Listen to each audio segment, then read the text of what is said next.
90-იანი წლების საქართველოში კონფრონტაციული ცენტრების ფორმირებით დაიწყო. თუ 9 აპრილამდე ეროვნულ-პოლიტიკური ბანაკები ხელისუფლებას და იმპერიას ებრძოდნენ, შემდეგი პერიოდი უკვე ერთმანეთს შორის ღია დაპირისპირებას დაედგა. შეურიგებელთა ორ ბანაკს მალე მესამე, ელიტარული ინტელიგენციაც დაემატა, რაც აშკარად 1989 წლის 20-25 ივნის სახალხო ფრონტის დამფუძნებელ ყრილობაზე გამოჩნდა, რომლის შექმნის მიზანიც თავისუფლებისათვის ბრძოლის ასპარეზზე ყველა ეროვნულ-პოლიტიკური ძალისა და ინტელიგენციის ერთიანი ფრონტით გამოსულა იყო. გაერთიანება იმ ძალებისა, რომელსაც მომავალი დამოუკიდებელი სახელმწიფო უნდა ემართა. ეს არის დროშა, რომელიც აკაცრავს ამერიკის მოწმეებს მაინც პრიორიტეტს გადაყრდნოს წესზე. მე იმიტომ ვარ გახარებული, რომ ასტროლოგების გაკებით ეს დროშა, რომელსაც ჩვენ ვაფრიალებდით, იყო უბედურების მომტანი და მოგვიტანა კიდეც უბედურება. ვინაიდან შავი იყო ზემოთ. სინამდვილეში ყოფილა, ეს არის ნამდვილი დეტალი ისტორიული, სინამდვილეში ზემოთ არის თეთრი, ასე რომ ეიდან უნდა შეიცვალოს ეს და იქნება თათერი. სახალხო ფრონტი ეს არის უჯრედი, რომლიდანაც მომავალი ჯანსაღი საქართველოს უნდა გაიზარდოს. აი ასეთი ჩემი წარმოდგენა. გასაკვირველია, ჩვენი ტრები გვყავს, ძალიან ბევრი და ძალიან ძლიერი ტრები, მაგრამ ჩვენი ფუნქციები ვერ დაიყვანება მხოლოდ მათი შემოტევების მოგერიებაზე. ჩვენი ფუნქციების ერთი უმნიშვნელოვანესი ნაწილია ის, რომ საკუთარ გავზარდოთ, შევქმნათ ის მექანიზმები, რომელთაც ჩვენ მომავალში უნდა ვიცხოვროთ, ასე ვთქვათ, ხორცი შევასხათ, ცოცხალი ხორცი, ცოცხალი კუნთები შევასხათ იმ ასე ვთქვათ, ძირითად სტრუქტურას, იმ ჩონჩხს, რომელსაც ჩვენი ერის თვითმყოფობა ეწოდება.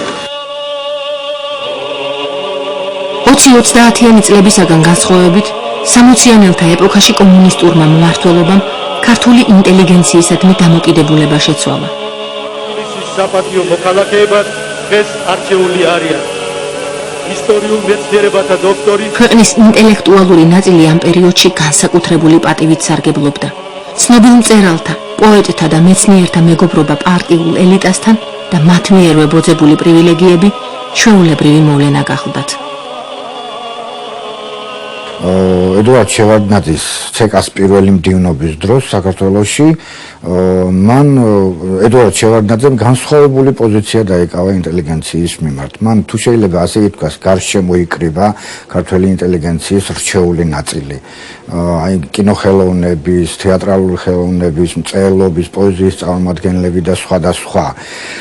და მას გარკვეული პრივილეგიები შეუქმნა. ამ საკითხთან დაკავშირებით მე მახსენდება აკაკი ბაქრაძის გახმაურებული წიგნი თუ გახსოვთ მოთვინიერებული მწერლობა.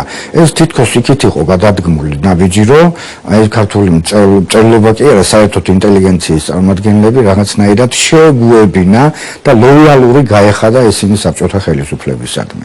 განახლებელია ასეთ დაფასება თავრობადიან პარტიამ და ეგრეთ წოდებული მოთვინიერებული ინტელიგენციის ლოიალობა საბჭოთა რეჟიმისადმი ეროვნულ პოლიტიკურმა გუნდმა არც შემდეგ წლებში დაივიწყა.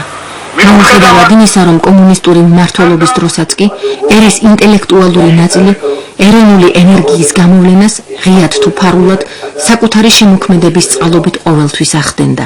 იქნებოდა ეს ქართული კინემატოგრაფი, თეატრი, პოეზია თუ ქანდაკება. რაც შევარდნაძის იმ პერიოდში, საბჭოთა პერიოდში ქართულმა ინტელიგენციამ გააკეთა.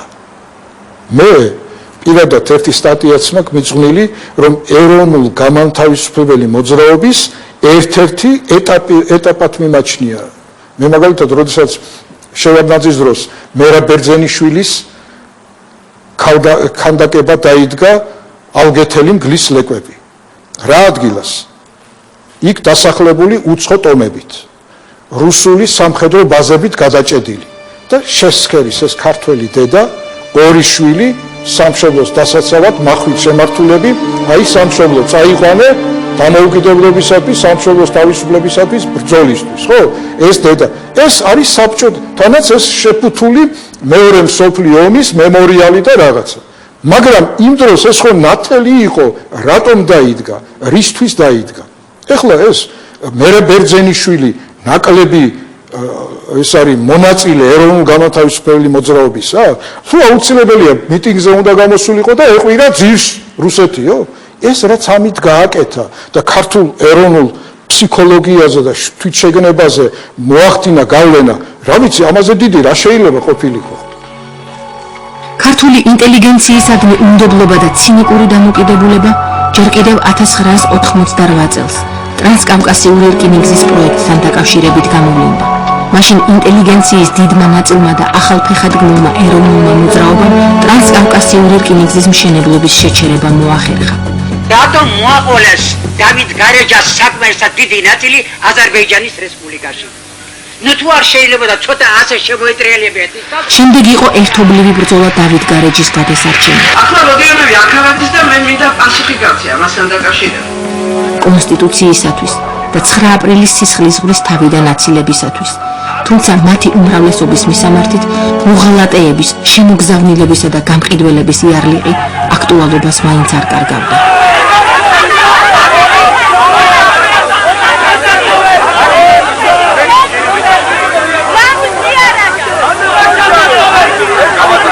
გამორიცხულია რა თქმა უნდა რომ არ ყოფილიყვნენ აგენტები. თვითონ საბჭოთა სისტემა ისეთი იყო რომ იქ გამორჩეულ ადამიანების გადაბირება ხდებოდა და მაგრამ ამის გამო რომ იქ იქნებოდა ჯერ ესეთი ამას ვერ გამოარკვევდი. დღესაც ვერ გამოარკვევ ამას. ხო ძალიან ძნელია აგენტი ვინ იყო, იმიტომ რომ მე ახლა რო უყურებ არა აქედან გადასახედიდან უკვე გუმანით უკვე როცა უკვე შედეგების მიხედვით უკვე ხვდები რომ ვინ უნდა ყოფილიყო აგენტი.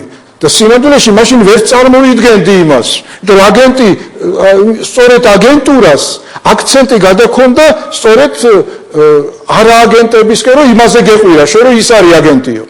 მაგრამ მათ შორის რა თქმა უნდა აგენტებიც იყო. ჩვენზე ჩატარებული ეს ოპერაციები რო გაერო სხვა ეს დღეს 4 ფეხზე ივლიდნენ. ჩვენ რო 4 ფეხზე დავდივართ მიუხედავად ამისა, ეს ჩვენი რაღაცა უზარმაზარი ისტორიული გამოცდილების და უზარმაზარი ისტორიული იმუნიტეტის მე მილიგრამს არ ვაჭარბებ. ისტორიულმა იმუნიტეტმა 90-იან წლებში ქართული საზოგადოება გაყოფისაგან ვერ იხსნა. ეროვნულ პოლიტიკურ ბანაკში ცალსახად თვლიდნენ, რომ ინტელიგენცია საკუთარი ადგილის ძიებას ახალ პოლიტიკურ რეალობაში მხოლოდ 9 აპრილის ტრაგედიის შემდეგ ცდილობდა, რომ მათი ძირითადი მიზანი ქვეყანაში ეროვნული მუხტის გაუნებელყოფა იყო. საკმაოდ გადამწყვეტი მნიშვნელოვანი მომენტი იყო ის 9 აპრილის შემდეგ, როდესაც ქართული ინტელიგენცია ნაწილობრივ შეშინდა, ნაწილობრივ დეპრესიაში ჩავარდა, როდესაც ქართული ეროვნული მოძრაობას თავი წააწყვიტეს ჩვენ მოგეხსენებათ ვისი ასე თქვა ციხეში გამომწყდელი და იყო საშიშროება რომ ეს ეროვნული მოძრაობა ყოველთვის უცხოეთში დასუსტებოდა. მაშინ ხალხმა სრულიად ხალხიდან გამოსულმა რამდენიმე ახალგაზრდა სრულიად შეუცნობელი ინტუიციით გააკეთა ის რომ ეს არ მოხდა. ეს ეროვნული მოძრაობა არ ჩაქრა. ეს იყვნენ ისინი, ვინც გლოვა გამოაცხადა, ვინც რუსთაველზე დადგა, ყვავილები დააგროვა და ასე შემდეგ და ასე შემდეგ. ქართული დახმეტილი ერთი მასალა ძალიან ხო. ქართული დახმეტილი ინტელიგენცია ამ ტენდენციას შეებრძოლა. იქიდან ხდება ეხლა და საერთოდ საქართველოს ახასიათებს ეხება ეს ტენდენცია. გულის ტკივილიც არის და გულის ტკივილიც. ეს ხანდახან უბრალოდ ადამიანი ვარდება ტრაგიკულ მდგომარეობაში და ესეთ ზნეობრივი ტრაგიზმი შეიძლება და ასეთი საზოგადოებრივი განცდა ხანდახან უფრო მძაფრია ვიდრე პირადი განცდა. აი რას პასუხობ ეხლა მე ალბათ თქვენ ყველას გესმით. აი ქალბატონო მარინათაძე განაცხადა ის რაც მე მგონი რასაც ბევრი ფიქრობს აქ, იმიტომ რომ რაღაცნაირად ქვეშეცვლილად ეს სულ ისულოდა და მე ამიტომ კარგად ვერ ხვდებოდი რა შეასაქმე არა ვარ ჩართული, არ ვიყავი ამ შიდა პრობლემებში ჩართული და კარგად ვერ ხვდებოდი რა შეასაქმე, რაღაცა სულ გრძნობდი, რაღაც ძალიან ისეთ წინააღმდეგობას, რომელსაც მინდოდა პასუხი გავეცა, მაგრამ არ ვიცოდი რა არის. ბოლოს ეს დაკონკრეტდა და სრულიად გარკვეულა. მინდოდა ბატონი ირაკლის შეგულა თუ არის ახლა გაგეცე. მინდოდა პირადად მისთვის მიმემართა, იცით? აი ეს მგონი 12 რიცხვი იყო, როდესაც უნდა მოსულიყო შევარდა და მოსკოვ და მოსულიყვნენ კინოსტუდიაში. და მე პირადად ბატონ ირაკლისთან ერთად და კიდევ რამოდენიმე ადამიანთან ერთად მთელი დღე ვიჯექით და მთელი დღე წერდით იმ მოთხოვნებს, რომლებიც შემდეგ წარმოდგინეთ ამ ხანას შევადგინდეს. ჩვენ ერთ-ერთმა ჯგუფმა ეს იყო რეზო კრესაძე, გიორგი შენგელაი, მერაბ კოკოჩაშვილი ხელი მოვაწერეთ იმ მოთხოვნებს, რომლებიც იმ წუთში და იმ მომენტში არაჩვეულებრივად წავე იყო და იქამდე არაფერი მსგავსი ჩვენ თავრობას ჯერ არ მოესმინა. ამას გეუბნებით ისეთ რა, უბრალოდ იმიტომ კი არა რომ თავი ვიმართოთ, არა, უბრალოდ იმიტომ რომ იცოდეთ, ასე ვითარდებოდა ეს ამბები. იქამდე ათში როდესაც პირველი შეხვედრა მოხდა შევარდნაძესთან, მათო დაგვიბარეს ჩვენ რამდენიმე ადამიანი დაახლოებით 30 კაცი, მე ისიც მინდა გითხრათ, თუმცა ჩემ თავზე ლაპარაკი არ მიყვარს, მაგრამ მინდა გითხრათ, რომ აქ ბევრი მომსწრია ამის, მე პირველად ვთქვი სიტყვა დაახლოებით 9 საათიანი და ამ სიტყვაში აი შემიძლია სრული მართლა ჩემი სინდისის და ღმერთის წინაშე გითხრათ სიმართლე, რომ ვთქვი ყველაფერი მთელი ის კვალიფიკაცია არაფორმალური მოძრაობისა, ახალგაზრდული მოძრაობისა, იმისა, რისთვისაც ექსტრემიზმის შექმნა უნდოდა, იმ ტრაგიკული მოვლენებისა, რაც მოხდა საქართველოში, ყველაფერს ამას მივეცით ის კვალიფიკაცია, რასაც ჩემი სინდისი უკარნახებდა და არასვავი. Сегодня, наконец, надо вырваться на правду истории. И надо сказать правду, что Грузия никогда не входила в состав Российской империи, значит, по своему желанию и так далее. Этого не было. Есть Георгиевский трактат, который говорит о том, что Грузия просила, значит, помощи и покровительства. При оставлении своего, это четко сформулировано, своего царства, совместной внешней политики и военной помощи со стороны России. Вот идея, которая была. Აი რაც ელდარ შენგელაიამ და ლანა ხოხობერიძემ გააკეთა 9 აპრილის შემდეგ, ხო? იმიტომ რომ 9 აპრილი ამ ორმა ადამიანმა და კიდევ მათმა თანამოაზრეებმა აქციეს აი მასშტაბური სოფლიო მნიშვნელობის ის რომ მიეცა. მათ შეძლეს რომ გაეტანათ, მათ შეძლეს რომ მოეხვიათ თავს, აი ასე იგი საჯარო გახადეს ესა. თორე რუსეთი ამას ისე ჩააჩუმათებდა რომ არ მიეცემოდა ასეთი მასშტაბები ამ იმას. აი 9 აპრილის შემდეგ მოხდა ამბებს. ამ ორმა ადამიანმა ძალიან დიდი საქმე გააკეთა, ძალიან დიდი საქმე, მაგრამ არ დაპირიქით, დღესაც გონი რაღაც იარლიყებს აკერებენ და რაღაც ისეთი დამოკიდებულება არის და ამ დროს საქმით შედეგი რა მათმა საქმიანობამ ძალიან დიდი მოგცა, ძალიან დიდი შედეგი მოგცა. ვინ არის წინააღმდეგ? ინტელიგენციაზე პირველი გამარჯვება ეროვნულ-პოლიტიკურმა ბანაკმა სახალხო ფრონტის თავმჯდომარის დამტკიცების დროს მოიპოვა. გამგეობის თავმჯდომარად გასულია ბატონი ბოდას. ელდარ შენგელაიასა და ნოდარ ნათაძეს შორის არჩევანი დარბაზმა ნათაძის სასარგებლოდ გააკეთა, რომელსაც აქტიურ მხარდაჭერასა და ნდობას ზვიად გამსახურდია და მერაბ კოსტავა უცხადებდა. ჩემ კანდიდატურასა და ელდარის კანდიდატურას შორის იყო არჩევნები და დავიმარჯვე მე. ძალიან დიდი უპირატესობით. სხვათა შორის ამ არჩევნებზე უზარმაზარი როლი ითამაშა იმან, რომ ზვიად გამსახურდიას და მერაბ კოსტავას გარშემო დარაზმული ორგანიზაციის წევრები, რომლებიც მონაწილეობენ ფრონტში და ამ არჩევნებში მონაწილეობენ, ესენი სასახელო რა თქმა უნდა აკეთა. ამან ძალიან დიდი როლი ითამაშა. ზვიად გამსახურდია გამოვიდა იქ და დაუჭირა მხარი ჩემ კანდიდატურას და მერაბ კოსტავა გამოვიდა იქ და თქვა, რომ თუ ამ ორგანიზაციის თავმჯდომარე იქნება ნოდარ ნათაძე, მაშინ ამ ორგანიზაციის არსებობას აზრი აქვს თუ არა და არ აქვს. პირდაპირ ესე თქვა. თუ რაიმე გამართლება აქვს იმ სისტემს, რომელიც დაიბლარა, ასე ადვილად ჩვენი სისტემა მოდი ნუ დაგვავიწყდება. ყველას გვიდეს ბრალი იმაში, რომ ის სისტემა დაიბლარა. აბსოლუტურად ყველას. და მე ყოველ შემთხვევაში სულ ვცნობ ამას, რომ ჩემი ბრალი არის იმაში, რომ დაიბლარა ეს სისტემა. მაგრამ თუ აქვს რაიმე გამართლება ამ სისტემს, ერთადერთი ის გამართლება აქვს, რომ დღეს ჩვენ ყველა ვიყოთ ერთად. სახალხო ფრონტის ყრილობაზე სულ უფრო ხშირად ისმოდა მოწოდებები პოზიციათა დაახლოებისა და გაერთიანების შესახებ. თუმცა გაერთიანება ყველას საკუთარი შეხედულების ირგვლივ წარმოედგინა. ამიტომ ნებისმიერი უნიშნელო საკითხიც კი დიდი აყალმაყალის, ვნებათა ღელვისა და ერთმანეთის შეურაცხყოფის ფონზე წყდებოდა.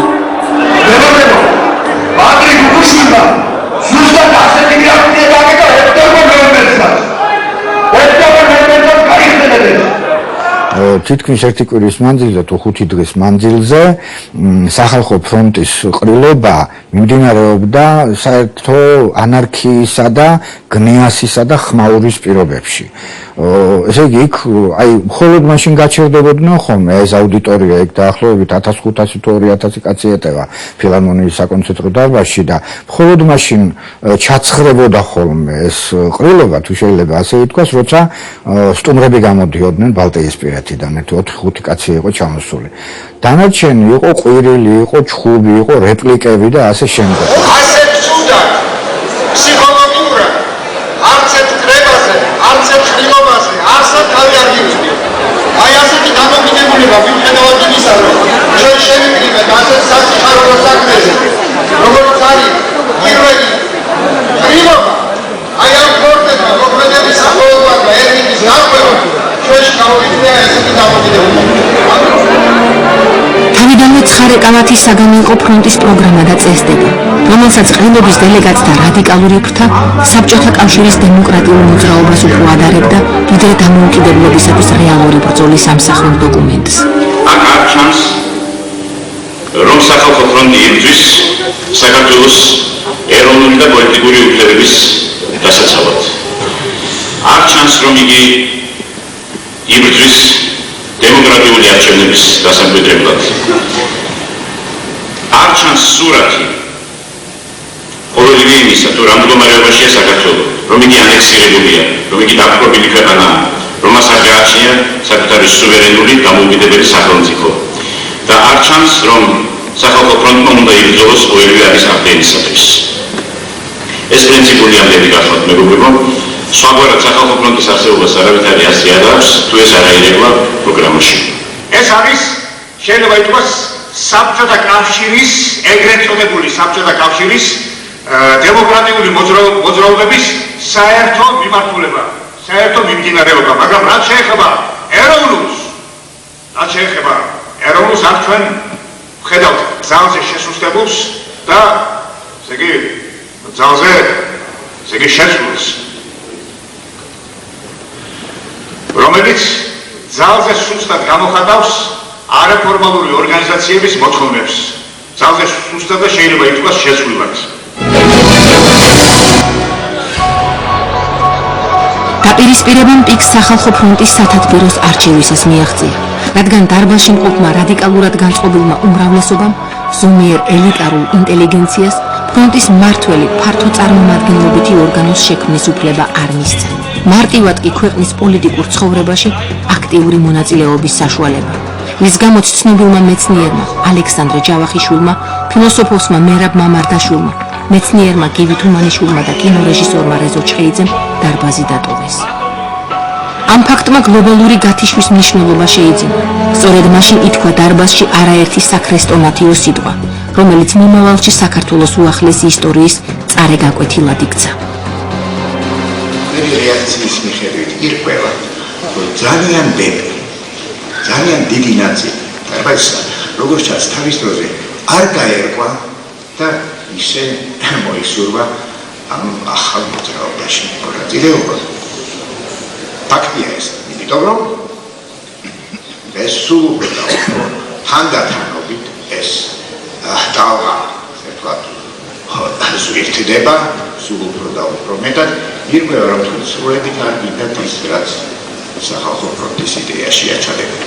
სახალხო ფრონტის იდეაში ჩადებული არის მოქმედების გარკვეული გზა.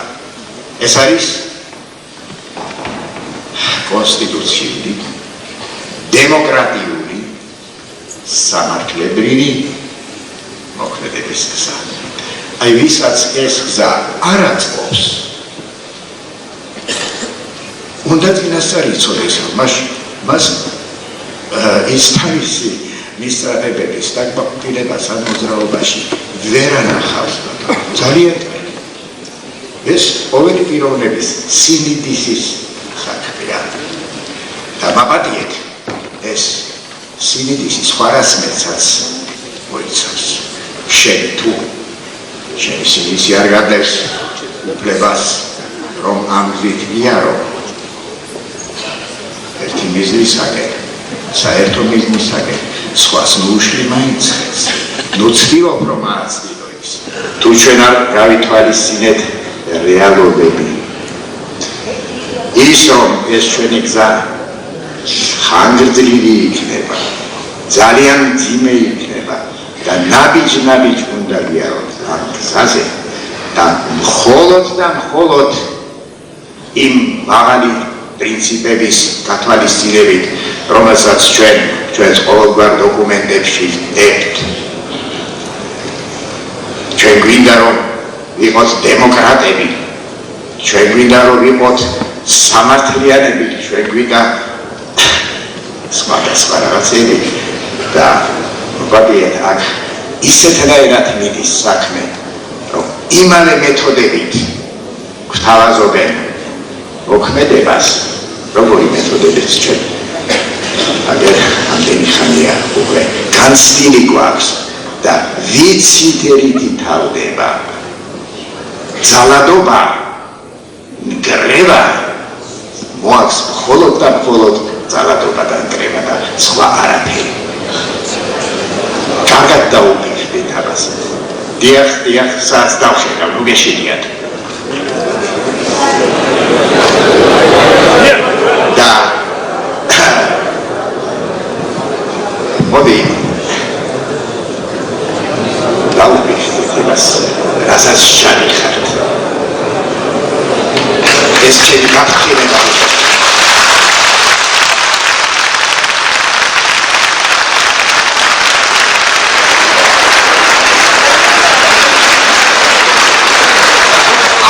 მეგობრებო, ისეთი კაცი, ისეთი პიროვნება, როგორიც აი აქ იდგა, შაუცვლელი კაცი, დიდი მამიშვილი, თავად დიდი პიროვნება, დახვეწილი ინტელიგენტი, არ შეიძლება იმას ჩვენ საათებისაკენ უბიძგოთ ხოლმე და უთხრათ, რომ დამთავრდა შენი.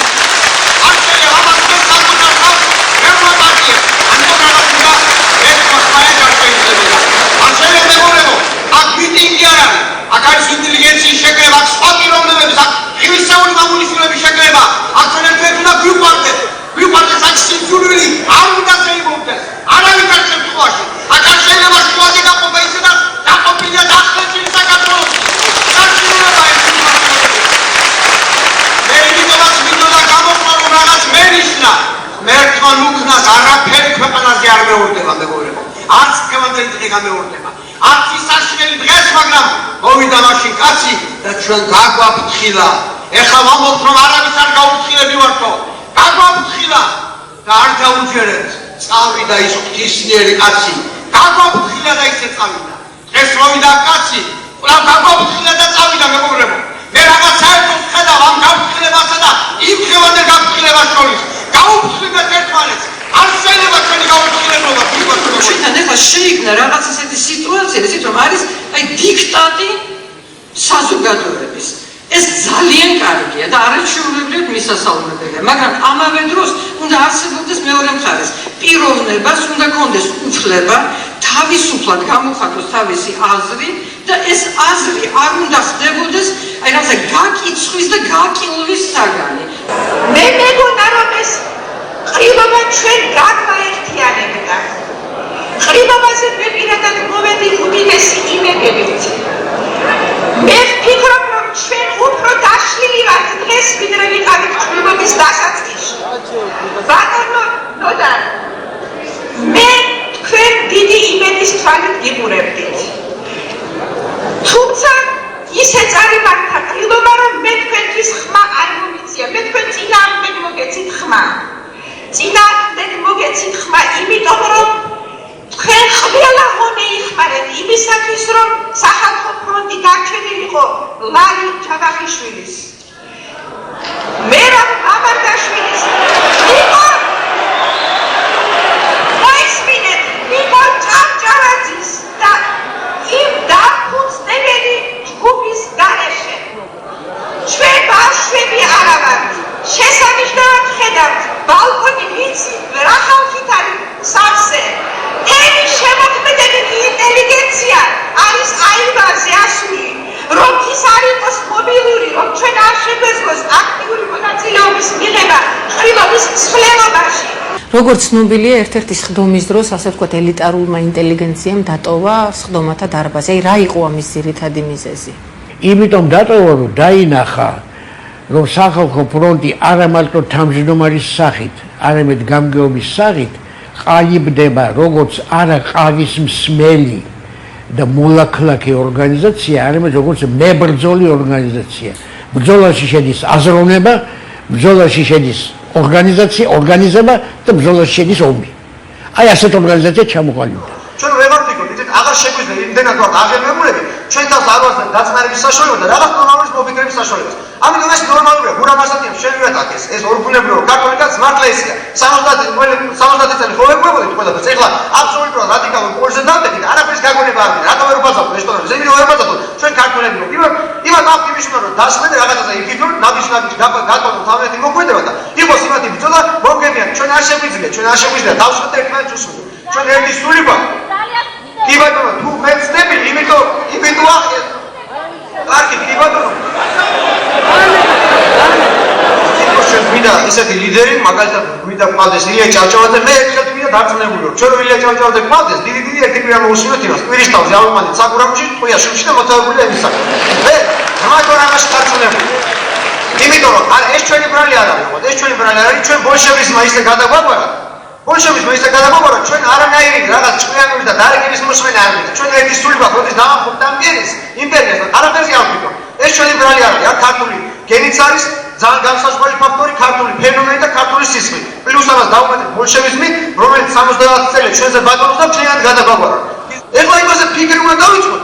რა თქმა უნდა, აი ამ დამოუკიდებლობამდე თავისუფლად როგორ მივიდეთ? აი ამ გზების არჩევანშია, რომ ყველაზე რომ აი ჩვენ ჩქარობდა უმოკლესი გზა რომ გვინდა იყოს ჩვენი გზა დამოუკიდებლობისათვის. ყველაზე გზები არ აქვს. დასაწყისში როცა ქვეყანა ასეთ აზრებს გამოსხავს, რასაკვირველია ის წობრი არ არის.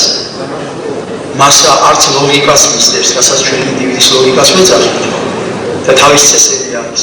მე გამოვიდა შოთა ნადირაშვილი, ფსიქოლოგი, უფაქიზესი და ასე ვთქვათ, უინფორმირებულესი კაცი ამ დარგში. გამოვიდა და ასე ვთქვათ, პინცეტით და ლანცეტით გააზრო ტყავი, ამათ რომელსაც ჩვენგან გასვლა უნდათ. გაუშიშლა ფსიქოლოგიური ანალიზით გაუშიშლა მათი პოზიცია, რა იყო სინამდვილეში. მათი მამოძრავებელი მოტივები და ისინი ბინძური სახე გამოუჩინა, რომ იძულებული გახდნენ უკან მოbrunებული იყვნენ. გამოვიდა მის შემდეგ, შოჩას შემდეგ გამოვიდა სოლომონ ხუციშვილი, ლიტერატურის პროფესორი, იმანაც ასე ვთქვათ, მორალზე შეერდო ძალიან და მე ისინი მოbrunდნენ. ჩვენი ეს მდგომარეობა მართლა ტრაგიკულია. ტრაგიკულია არა შემთხვევების გამო, არამედ ნამდვილად შინაარსებულად. ჩვენი ქვეყანა იქცა ორი პოზიციის ქვეყანად. და დანარჩენი ხალხი ჩვენ ვართ ოპოზიცია, ამორფული მასა, რომელმაც თავი უნდა მივაკუთვნოთ ან მთავრობას, რომლის არ აღწევს. ან ჩვენს პატრიოტებს, რომლის მეთოდები არ აღწევს. ამიტომ უჭირს ინტელიგენციას. ინტელიგენციის ბრალიც არის შეიძლება, მაგრამ ინტელიგენციის ფუნქცია არ არის ქვეყნის მართვა. ის მაშინ მოდის, როდესაც ქვეყანას უჭირს ეტყვის და მართვა მას არ შეუძლია. აი ასეთ ვითარებაში ვართ ჩვენ დღეს, მეგობრებო, და რადგან ჩვენი ქვეყანა დადგა იმ გზაზე, როცა ჩვენ რაღაცნაირად თუ დიდული ილუზიაში არა ვართ, ცოტა დიდი ხნის შემდეგ შეიძლება, ძალიან დიდი ხნის შემდეგაც მართლა უნდა შევიდეთ თავისუფლებაში. ჩვენ უნდა ვისწავლოთ ჩვენი აზრების გამოთქმა და ჩვენი პოზიციის ჩამოყალიბება. აი მე ჩემს კოლეგებს ვეუბნები, ისინი დღეს წავიდნენ არებიდან, ეს არ არის სწორი ქცევა. მე მაპატიეთ, მე თქვენ რასაკვირველია ძალიანაც მიყვარხართ და მე თქვენ უფრო მიყვარხართ, ვიდრე ისინი, აი ვინც დღეს ფლობენ ძალას და საქართველოს იქით მიყავთ, მაგრამ ჩვენი ახლა წასვლა და მიტოვება ამ გარემოში არ არის სწორი. არ შეიძლება მე ვიცი, რომ დიდი გაჭირვება ელის ნათაძეს, რომელმაც დღეს პოლიტიკურ არენაზე გამარჯვება მოიპოვა იმის გამო, რომ ის უფრო იმ ხალხის არეში აღმოჩნდა, სადაც სიმართლეა და მორალია.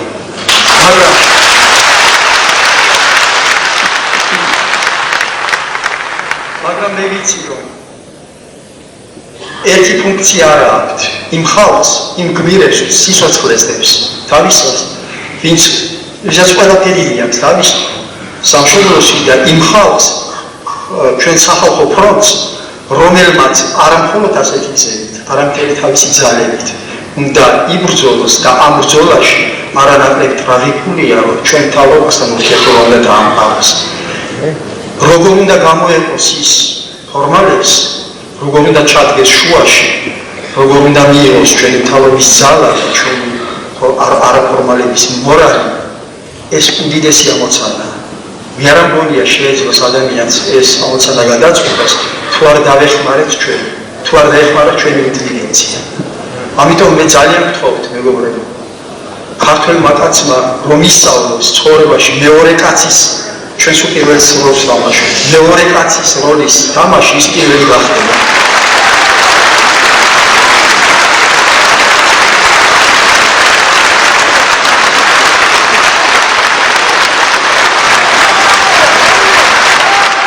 ფსიქოლოგ შოთა ნადირაშვილისა და სხვა გამომსვლელთა მოწოდებებმა ბრძოლის ველზე დაბრუნების შესახებ შედეგი გამოიღო. ელიტარული ინტელიგენცია დარბაზს დაუბრუნდა. თუმცა იქამდე ამ საკითხზე კენჭისყრა ჩატარდა. კენჭისყრა იმის შესახებ, სჭირდებოდა თუ არა სახალხო ფრონტს უაღრესად პატრიოტი პიროვნება, ისტორიის მეცნიერებათა დოქტორი, არქეოლოგი და უდიდესი მეცნიერი მალი, იგივე ალექსანდრე ჯავახიშვილი. თუ თანახმა იქნებით, გთხოვოთ ბატონ ლალით ჯავახიშვილს და ბატონ გივი თუმანიშვილს მოგზავნეთ ტრილობაზე. თუ კი ტრილობის დელეგატები იქნებით თანახმა.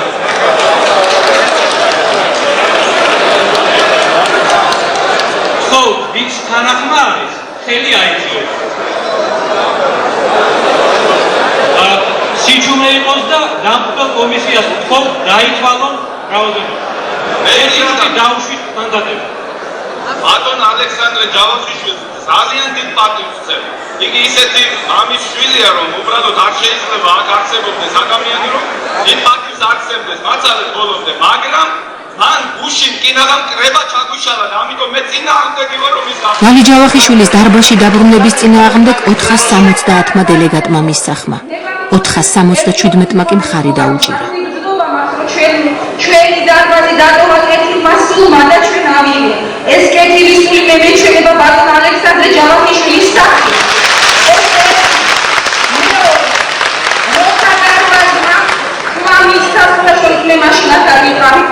ხმამისა რომ ლალი ჯავახიშვილი არ მოიწიოს ტრილობაზე, აი მაშინ მან დარბაზი დატოვა კეთილმა სულმა და სანამ ის კეთილი სული აქ არ არის, ასეთი არეულობა აქ იქნება ყოველთვის.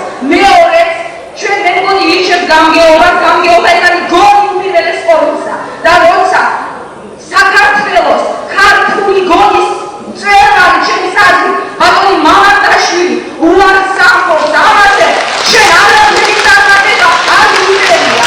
მაშინ მე გამოვედი და თქვი, ჩვენთვის ძალიან სასურველია, რომ ასეთი ცნობილი ფიგურები, როგორც არიან SSS, იყო ჩვენთან, ჩვენ სასურველია, მაგრამ თუ ესენი არ იქნებიან, ჩვენ გვაქვს ყოველნაირი ინტელექტუალური, ყოველნაირი სასწორად რესურსი, ინტელექტუალურიც, მორალურიც, ვთქვათ, ენერგეტიკურიც და სხვადასხვა, რომ ჩვენ საქმეს შესანიშნავად გავუძღვენ. მიუხედავად ყველაფრისა, მიუხედავად იმისა, თუ გარეშე დამკვირვებელს და მაყურებელს რანაირები ვეჩვენებით, რანაირებსაც ხედავს, მაინც მე უნდა გითხრათ ჩემი დაკვირვება. ჩვენ ძალიან საყვარელი ხალხი ვართ. საოცრად, იცით რა, მე იმასაც კი ვფიქრობ, რომ საბჭოთა ხელისუფლებას კერძოდ აი ამ იმას, რასაც ჩვენ 1000-ს ვეძახით და ვერ მოვიგონებთ ისე დებიტეთს, რომელიც მას გამოხატავს კვეთრად, კარგად, ზუსტად, კაფეოდ, ხო? იმას შუა რომ გქონდეს, ჩვენ სრულიად გაგვართავისუფლებდა, ოღონდ ერთ უფლებას დაიტოვებდა. გთხოვდა რომ თუ შეიძლება მე გავყიდი ბილეთებს, რომ თქვენ გნახონ ქართველები ვიღაცებმა და ვალუტას მე წავიღებო. გაერთიანების ტრაგიკომიკურ მცდელობას ბალტიისპირელი სტუმრებიც აკვირდებოდნენ, რომელთაც თავიდანვე განუცხადებიათ, რომ დარბაზში მყოფი ეგზალტირებული საზოგადოების უმრავლესობას პოლიტიკური მოღვაწეობის არანაირი უნარი არ შესწევდა. Нет идеального народа, наверное, даже, да, каждый со своими особенностями. Ваша родина, ваша святыня – это Грузия. Она нуждается в вас всех. Всех, кто родился на этой земле. И если вы сейчас, сегодня не будете едины, то будущего не будет. Будущего не будет. Я умоляю вас. ეროვნული მოძრაობის ლიდერთა შინაგანი პროტესტი ინტელიგენციის მიმართ, რომელიც ხელისუფლების მხარდამჭერ ძალად არ იქნებოდა, სულ უფრო მძაფრდებოდა. სახალხო ფრონტის რილობის უმრავლესობის მთავარი მიზანი საქართველოს დამოუკიდებლობის აღდგენის რადიკალური ხერხებით ბრძოლა იყო და არა შეფარვითი მინიშნებები. ისე ჩვენ ვხედავთ დღევანდელი პროგრამის, დღევანდელი წესების და პროგრამის მიხედვით, რომ ეს არის ნახევრად მოთხოვნები, ეს გახლავთ ძალზე სუსტი მოთხოვნები, რომელიც წარმოადგენს გარკვეულ მიბაძვას არაფორმალური ორგანიზაციების პროგრამებისა მიბაძვას, მაგრამ არა რადიკალიზმის და არა სიმძაფრის ესმით, არა ბოლომდე თქმული სიმართლის თვალსაზრისით, არამედ ნახევარ სიმართლის და ნახევრად წამოყენებული მოთხოვნების თვალსაზრისით. საჭირო არის პირდაპირი ჯიქური ლაპარაკი ხელისუფლებასთან. ჯიქურს ვერ ვამბობ.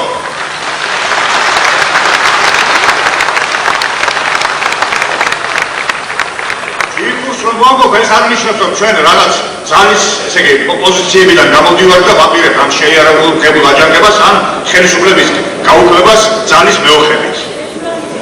მაგრამ ჭეშმარიტებისა და პირდაპირი თქმის საშუალებით ჩვენ გაცილებით მეტს მივახცევთ იგივე ხელისუფლებასთან საუბარში. მეგობრებო,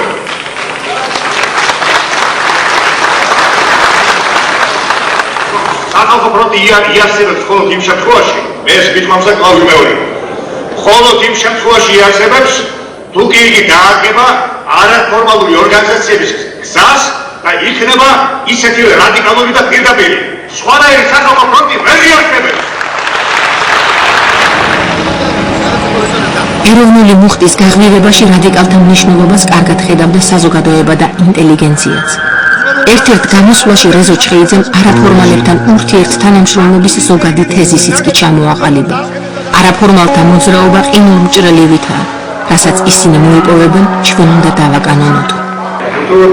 დაიძრა ის ყინული, რომელიც უნდა დაძრულიყო, უთუოდ ჩვენ ცხოვრებაში იწყება ის გზა, რომელიც ქართველმა ერმა ასე წამებით გაიარა და რომლის კონტურები მოჩანს. თუმცა ურთიერთთანამშრომლობის ჩხეიძისეული მცდელობა ყრილობის უმნიშვნელო ეპიზოდად იქცა.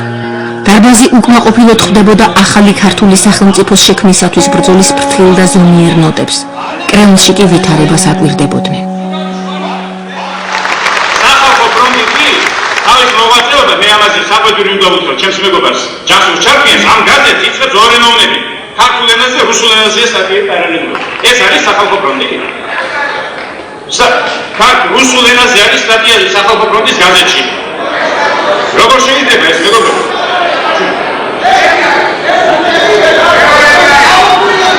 არ უნდა იყოს ჯანსურ გენეცვალე მე გამიკვირდა შეგარ ხო უბრალოდ არ არ უნდა იყოს შემოდი ჯანსო მეგაცოლე თუ გინდა რუსული გაზეთი გამოუშვათ ცალკე რუსული მეორე გაზეთი როგორც აი ეს ამ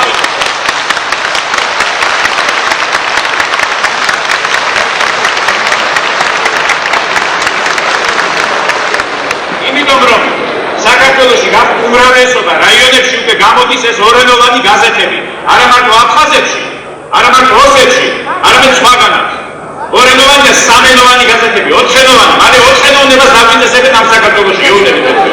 საქართველო არის ქართველების ქვეყანა. ეს აქსიომა უნდა იყოს წარმოგენილი და აღებული ამ პროგრამაში.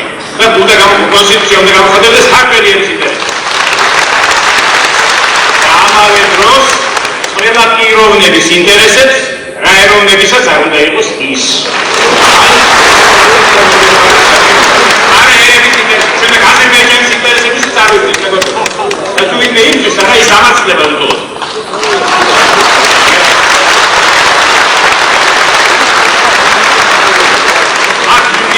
ისევ და ისევ კრემლისეული პოლიტიკა ოსეთისა და აფხაზეთის პრივილეგიებისა საქართველოში. რატომღაც აფხაზეთის და ოსეთი არის გამოყოფილი და სახალხო ფრონტი იბრძვის აფხაზეთის უფლებების დასაცავად და ოსეთის უფლებებს. ძალიან კარგი დამცველი ხალხს აფხაზეთის და ოსეთის ინტერესებს კრემლის სახით. ძალიან კარგი. საქართველოს ინტერესები დაიცავით ეს იქნება თავად. ამავდროულად აფხაზებმა, რომელნიც უსიტყვოდ ენდობოდნენ საკუთარ ინტელექტუალურ ელიტას და უხუცესებს, 9 აპრილის შედეგებითა და რუსეთში შექმნილი განწყობით ისარგებლეს.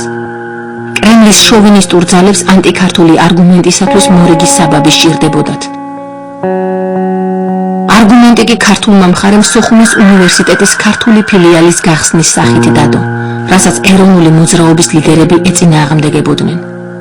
მორიგი შემზარავი სისხლიანი ტრაგედია აფხაზეთში 1989 წლის 15-16 ივლისს დატრიალდა, რომელსაც 9 ქართველისა და 6 აფხაზის სიცოცხლე შეეწირა.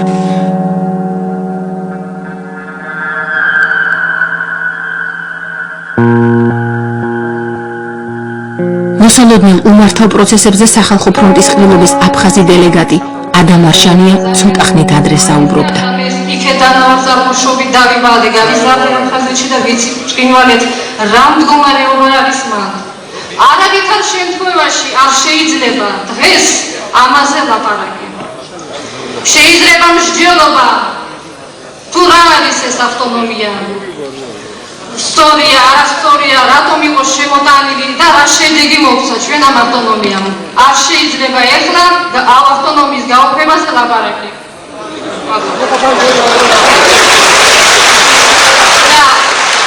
ბატონის ვიადი წინვალე ვიცის, ბატონი მერაბი წინვალე იცის და ბატონი ირაკლი წინვალე ვიცის, რომ რა მდგომარეობა რთული ეხლა აფხაზეთში და ამაზე ლაპარაკიც არ შეიძლება, ჯერჯერობით. როდის შეიძლება და როგორ შეიძლება, ჩემი წინადადება. რატომ დასვეს საკითხი თან სად მოსკოვში, ნეიტრალურ ტერიტორიაზე, არამედ აქ უნდა დაესვათ ეს საკითხი, აქამდე თუ მივიდა საკითხი, რომ გამოყოფაზე მეგულისმო. რატომ წავიდნენ მოსკოვში და უვარგისი აფხაზები და ამაზე იქ ლაპარაკობენ? იმიტომ რომ არსებობს უვარგისი ქართველიც. მარტო აფხაზები არ არიან იქ უვარგისები, უვარგისი ქართველიც არსებობს. იმიტომ რომ ვერ გაყრა დიალოგი. ჩვენ უნდა ავდგეთ, ფრონტმა უნდა წავიდეს იქ და დიალოგი უნდა დამყარდეს, თორემ გვიან იქნება, არ ვიცი რა მოხდება იქ. უნდა ყველაფერი დავაკეთოთ იმისთვის, რომ დიალოგი შედგეს. ჯერ დაველაპარაკოთ, ეხლა ყველაზე რადიკალურად განყოფილ. მერე უნდა დაველაპარაკოთ 2-ს, მერე 3-ს და ასე შემდეგ. მერე უნდა მოვაწყოთ ჩვენი ერთობლივი შეხვედრა.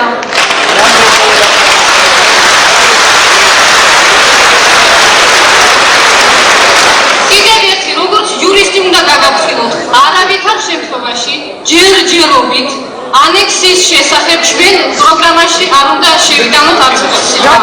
იმიტომ რომ ეს არის არასერიოზული. რატომ არის ეს არასერიოზული? დამიმსგისებენ ბალტიისპირეთი და სტუმრები მე ამაზე ფარგლიან, ხო იმან? ამავდროულად იხსნებოდა კიდევ ორი ფრონტი, ქვემო ქართლისა და ცხინვალის სახით.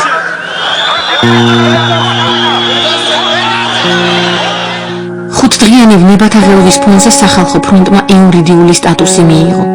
მის მმართველ მცირერიცხოვან გამგეობაში ელიტარული ინტელიგენციაც მოხვდა და უჩინოვნიც, რომელნიც საერთო მიზნისაკენ ბრძოლაში არაფორმალებთან ერთად მართლაც ერთიანი ფრონტით უნდა გამოსულიყვნენ.